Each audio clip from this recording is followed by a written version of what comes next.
नमस्कार, मी उर्वी पंग तुमच्यामध्ये तुमच्या सगळ्यांचं खूप खूप स्वागत करेन।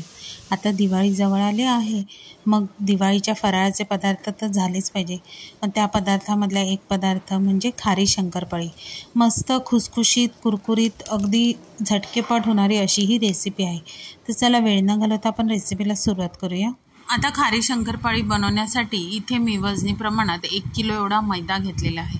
मैदा व्यवस्थित चाळून घ्यायचा आणि त्यामध्ये चवीनुसार मीठ टाकायचं। आता ह्यामध्ये खारी शंकरपाळी असल्यामुळे इथे मी जिरं, काळे तीळ, कसुरी मेथी, ओवा आणि काळी मिरी पूड घेतली। काळी मिरी पूड म्हणजेच मिरी जी आहे ती मी अशी दरदरीत मिक्सरला वाटून घेतलेली आहे। आता इथे मोहन घालण्यासाठी तेल घेतलेलं आहे। तेल अगदी धूर येईपर्यंत आपल्याला कडकडीत गरम करायचं आहे। सगळ्या वस्तूचं प्रमाण मी डिस्क्रिप्शन बॉक्समध्ये दिलेलं आहे, तर तुम्ही तिथे जाऊन चेक करू शकता। आता मोहन घातल्यावर सुरुवातीला गरम असल्यामुळे चमच्याने आपल्याला व्यवस्थित मिक्स करून घ्यायचं आहे।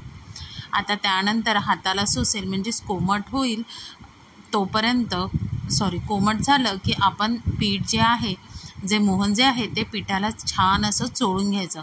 जवळजवळ 5-1 मिनटं मला इथे लागलेलं आहे पिठाला अगदी मोहन चोळायला।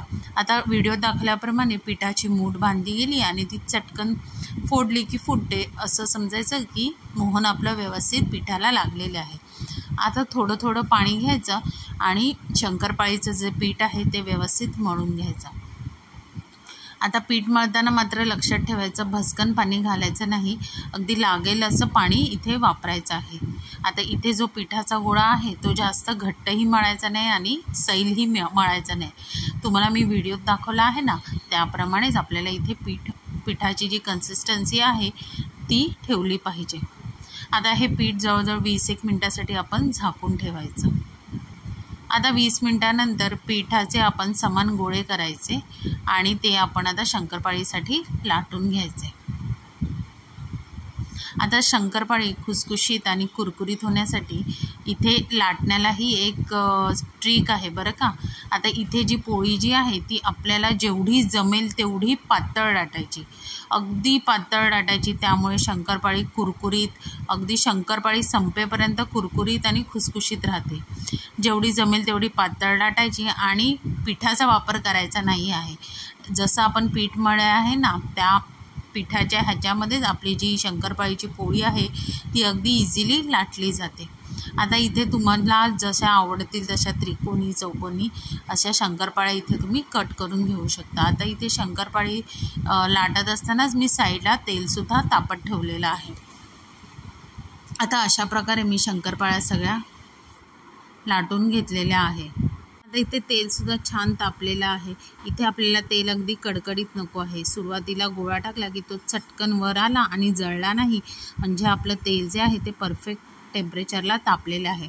आता मीडियम टू लो गॅसवरच आपल्याला सगळ्या शंकरपाळ्या ज्या आहेत त्या खरपूस अशा तळून घ्यायच्या आहेत।